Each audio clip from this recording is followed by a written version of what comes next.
ዘጠኙ ንዑሳን የኢየሱስ የጌታችን በዓላት። አንደኛ መስቀል። መስቀል መጋቢት 10 እንደዚሁ ደግሞ መስከረም 17 16 በቅዳሴ ቤቱ እነዚህ የምናከብራቸው ሁሉ መስቀል ናቸው። ስለዚህ መስቀል በዓል ነው። ንዑሳን በዓላት አንደኛ መስቀል፣ የተገኘው መስቀል የኢየሱስ ክርስቶስ ነው። ሁለት ስብከት። ይህም የነቢያት ጾም በሚጀምርበት ጊዜ በየሳምንቱ ከምናስባቸው ውስጥ ያሉ በዓላት ናቸው። ይህም ቅዱሳን ነቢያት ስለ ኢየሱስ ክርስቶስ ሰው መሆን ወልዶ መድህን ንሰብክ እንላለን በቤተክርስቲያናችን። ስለዚህ ስብከት ሁለተኛው በዓል ነው። ሶስት ብርሃን። በዚህም በቤተክርስቲያናችን ይሄ በዓል ይከበራል። ብርሃንህን ላክልን ኢየሱስ ክርስቶስን ፈኑ ብርሃነከ ብርሃንህን ላክልን እያልን የምናከብረው ፈኑ እዴከ እጅህን ላክልን እያልን የምናከብረው የኢየሱስ በዓል ነው። መዳናችን ነው። አሁን በዚህ ሁሉ ውስጥ እንዴት እግዚአብሔር ለእናንተ ምን እንዳደረገላችሁ አስቡ። በቃ ሁሉ ነገር እኮ እኛን ከሲኦል ለማውጣት ነው። ብርሃንን ላክልን፣ ጨለማችሁ ይራቅላችሁ፣ ብርሃን ይክበባችሁ። አራተኛ ኖላዊ እረኛ።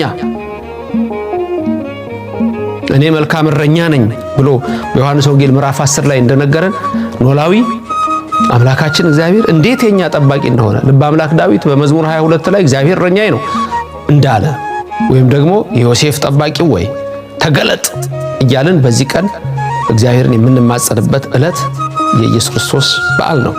አምስት ጌና። የጌና በዓል ደግሞ የገና አይደለም። ጌና ገና ልንለው እንችላለን፣ ችግር የለም። ለምን ገና ስላችሁ እንዳይምታታባችሁ ነው። ጌናም ገናም አንድ ነው። ግን ቃሉ ያልኩት ገና ሳይሆን ጌና ብያለሁ እና ጌናም አለ ገናም አለ አንድ ነው። በሱ ባጻጻፉ ነው ጌናና ገና ይለያያል ያልኳችሁ። በዓሉም ደግሞ ይለያያል። ልደት አላለን ገና ብለን የምናከብረው ይሄ ጌና እኮ ነው። ስለዚህ ምን ማለት ስንል በ28 የምናከብረው አለ። በአራት ዓመት ራሱ 28 ላይ እናከብር የለ ጌና ራሱ በዓል ማለት ነው። ትልቅ በዓል ማለት ነው። ገና ማለት እኮ ትልቅ በዓል ነው። ቤታችን ውስጥ ትልቅ የሚባለው ምንድነው? ቤት ውስጥ ትልቅ ነገር እንደው በተለይ በገጠር በዚህ ያላችሁ አዲስ አበባም ቢሆን አሁን ሌላ ነገር ጋን እንደሌለ ጋን ትልቅ ማለት እኮ ነው። ጌና ገና ይሄ የምናከብረው የጌታ በዓል። ስድስተኛ ግዝረት። ጌታችን ኢየሱስ ክርስቶስ አንድ ነገር እወቁ፣ አልተገዘረም፣ አልተገረዘም፣ ግዝረት ሄዷል። ምክንያቱም የኢየሱስ ደም የሚፈሰው ይሄ ትንሽ ረቀቅ ያለ ነው። ለሚገባው ይግባው፣ ለማይገባው እኔም አልጨነቅ እግዚአብሔርም አይጨነቅም። አቅረብኩ ለከ እሳተ ወማየ ነው ያለው። ወደምትፈልገው እጅህን ላክ ነው ያለው። በዚህ ጋር ጠባብ በር አለ ግባ፣ በዚህ ጋር ሰፊ አለ። እንደዛ ነው የወንጌል ነገር። አውቀህ የመዳንህን ነገር አዘጋጅ። የስምንተኛው ሺህ ቅጥፈትና ርኩሰት ለዘላለም እሳት ከሚዳርግህ ውጣ። ኦርቶዶክስን እወቃት፣ በሷም ተመርተ ዳን። ይህ ሁሉ የመዳን ነገር ነው። እሱን ነው የምናየው። ስለዚህ ግዝረት ጌታችን አልተገዘረም። ደሙ ከዓርብ በፊት አይፈስም። ደም ከፈሰሰ ድነት ነው በፍጹም። ሲሄድ ግን ምላጩ ቀልጦ የገራጁ ወስደውታል በስምንተኛ ቀን ወደ ግዝረት። ያ ግን እንድታውቁት ፈልጋለሁ። ምላጩ ቀልጦበታል። ግዝረት ግን ተፈጽሟል። ስለዚህ በዓሉን ግዝረትን እናከብራለን። በስድስተኛ ቀኑ ራሱ የታወቀ ነው። ይሄ በዓል የምናከብርበት ጥር 6 ላይ ይሄ በዓል ይከበራል። 7 ስምዖን። ስምዖን የተባለው በዓሉ ስሙ ስምዖን ተባለ እንጂ ጌታን ስምዖን ያየበት ቀን ነው። ጌታ የተገለጠበት ቀን፣ የታየበት ቀን ተወልዶ ስምዖን ለምን ተባለ? ስምዖን በቃ አምላክ ሆይ እንደው ይሄን ቀን ሳታኛ አትግደለኝ ብሎ ስለነበረ በመንፈስ ቅዱስ ተረድቶ ሲጠብቅ ስለነበረ ጌታን ባገኘ ጊዜ ግን ምን አለ? አሁን ግን ባሪያህን በሰላም አሰናብተው ብሏል። ይሄ ታሪክ የሚታወቀው በኢትዮጵያ ኦርቶዶክስ ተዋሕዶ ቤተክርስቲያን ብቻ ነው። በሌሎች አይታወቅም። በእህት አብያተ ክርስቲያናት ይታወቃል ታሪኩ። የስምዖን ታሪክ እንዴት እንደነበረ እንዴት ይጠብቅ እንደነበረ መጽሐፍ ቅዱስ ላይ የሚነግረን ትንሽ ነገር ነው። ይጠብቅ ነበር፣ ተረድቶ ነበረ። ከዛ በኋላ መጣ፣ ሽማግሌ ነው መጣ፣ እመቤታችንን ተናገረ፣ ልጁንም ኢየሱስ ክርስቶስን አቀፈው፣ ሁለቱንም ባረካቸው እያለ ይናገራል። እርሱ ተባረከ እንጂ። ስለዚህ ያ ስምዖን ተብሎ የታወቀው ጌታ ኢየሱስ ክርስቶስ እሱ ለስምዖን የተገለጸበት እመቤታችንና ዮሴፍ ልጁን ይዘው በ40 ቀን ወደ ቤተ መቅደስ የሄዱበት ቀን ነው። ይሄ ነው ስምዖን የተባለው የሚከበረው። 7ኛው ይሄ ነው። 8ኛ ቃና ዘገሊላ ነው። ቃና ዘገሊላ ጌታችን አምላካችን መድኃኒታችን ኢየሱስ ክርስቶስ ከእናቱ ከድንግል ማርያም ጋር ሰርግ ቤት ተጠርቶ እንደሄደ ነው። ደቀ መዛሙርት ሁሉ በዛ ነበሩ። እመቤታችንም አለች፣ ከልጇ ጋር ሰርግ ሄደች። አይገርምም? አንዳንዴ እንደሱ ታስቡታላችሁ። ይሄንን በዚህ መልክ አስቡት። ኢየሱስ ከእናቱ ጋር ሰርግ ቤት ሄደ። እመቤታችን ከልጇ ጋር ሰርግ ቤት ሄደች። ኢየሱስ ክርስቶስ ሰርግ ቤት ና እንሂድ፣ እናቴ ማርያም ነይ ሰርግ ቤት እንሂድ። ሳያወሩ ነው ሄዱት። ስላልተጻፈ እኮ አላወሩም ማለት አትችሉም። ከዛ ሰርግ ቤቱ ደግሞ ቁጭ ብለው የሆነው ነገር እኮ ነው። ልጄ ወይን ጠጅ የላቸው አለቀባቸው እኮ። እናቴ ወይ ካንቺ ሰው የሆንኩት ገና ደሜን ልሰጣቸው አለም እንዴ? እንኳን ይሄን ወይን ጠጅ ልጄ የሚላችሁን አድርጉ። ጋኖቹ ውሃ ተሞሉ፣ አለቀ። ቃና ዘገሊላ 9ኛው በዓል ይሄ ነው። ድንቅ ነው። ቃና ዘገሊላ ይገባል። አንዳንድ ሰዎች መስቀልን በዓልን አንዳንድ ጽሑፎች ላይ በሁለት የሚያስቀምጡ አሉ። እሱን ገልጬላችኋለሁ። እዚህ ላይ መስቀል መስከረም 17ንም መጋቢት 10ንም ሁለቱን ሊያከብሩ አይደለም። አንዱ መስቀል ነው የሚከበረው፣ በአንድ ላይ ነው የሚከበረው። ሁሉ መስቀል ነው። ቃና ዘገሊላ አንዱ መታሰብ ያለበት በዓል ነው። 9 ደብረ ዘይት ነው። ደብረ ዘይት በዓል ደግሞ በእኩሌታ ጾም ላይ አብይ ጾም እኩሌታ ላይ የምናከብረው የደብረ ዘይት በዓል አለ። ሁልጊዜ ጾም ላይ ነው የሚሆነው። የደብረ ዘይት በዓል ሁልጊዜ ጾም ላይ ነው።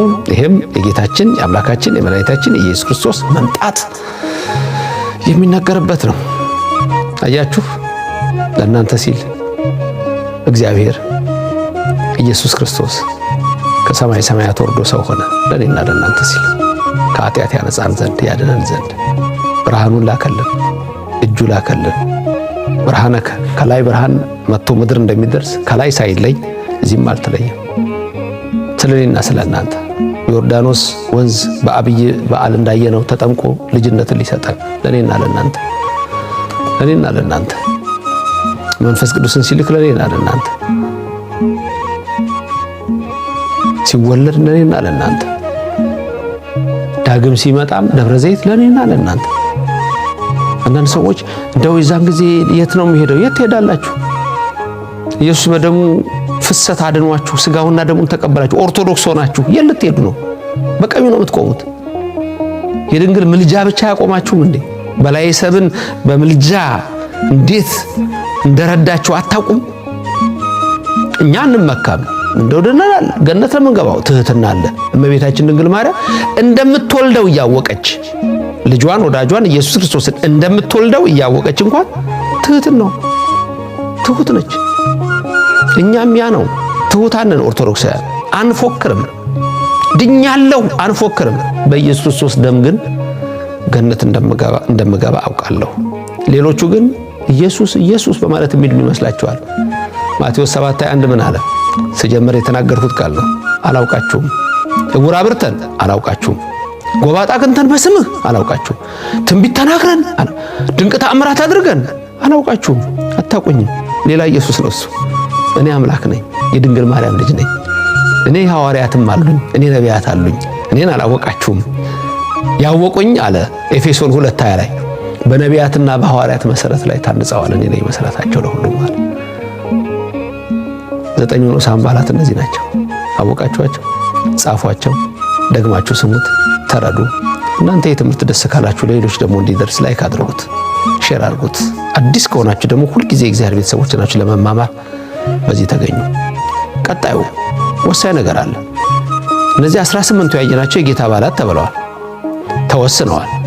ታዲያ የቅዱሳን በዓላትን ለምን እንደምናከብረው በኦርቶዶክስ ምንድነው የቅዱስ በዓል? የቅዱሳን በዓል የወንዶችም የሴቶችም ቅዱሳት አሉ። ለምን እንደምናከብረው ቀጥሎ እሱን እንማራለን። ደግሞ ያድርሰን። ኢየሱስ ክርስቶስ ከሰማይ ሰማያት ወርዶ ደሙን አፍሶ ያዳነን ክብር ምስጋና ይግባው። የልባችሁ ሐሳብ ይፈጸም። የድንግል ምልጃ ይለያችሁ። የቅዱሳን በረከት ይደረባችሁ። ሕይወታችሁ ሙሉ ያርግላችሁ። እንደ ዶኪማስ ጓዳ ባዶ የሆነው ሕይወታችሁ ሙሉ ያርግላችሁ። የድንግል ምልጃ ከክፉ ይሰውራችሁ። ሀገራችንን ሰላም ያርግልን። በቃ ብሎ ምሕረቱን ይላክልን። አነሳስቶ ላስጀመረን አስጀምሮ ላስፈጸመን ኃያል አምላክ ክብር ምስጋና ይግባው። ልዑል እግዚአብሔር ይባርካችሁ፣ ፊቱንም ያብራላችሁ።